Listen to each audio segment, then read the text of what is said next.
কোটা আন্দোলনে কি বেরিয়েছিল, কারা বেরিয়েছিল?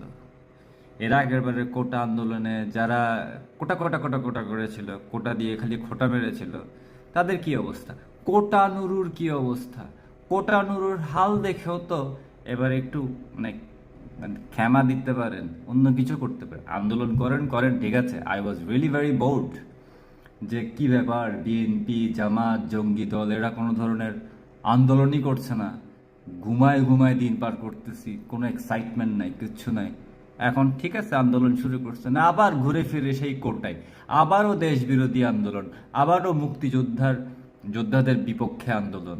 আই মিন, এই সমস্ত পাকিস্তান মার্কা, এই গান্ডু মার্কা এই আন্দোলনগুলি বাদ দিয়ে নতুন কিছু করেন, দেশের যাতে উপকার হয়, উন্নতি হয়। একটা মানে ক্রিটিসাইজ করেন, ঠিক আছে, নো প্রবলেম, বাট কনস্ট্রাকটিভ কিছু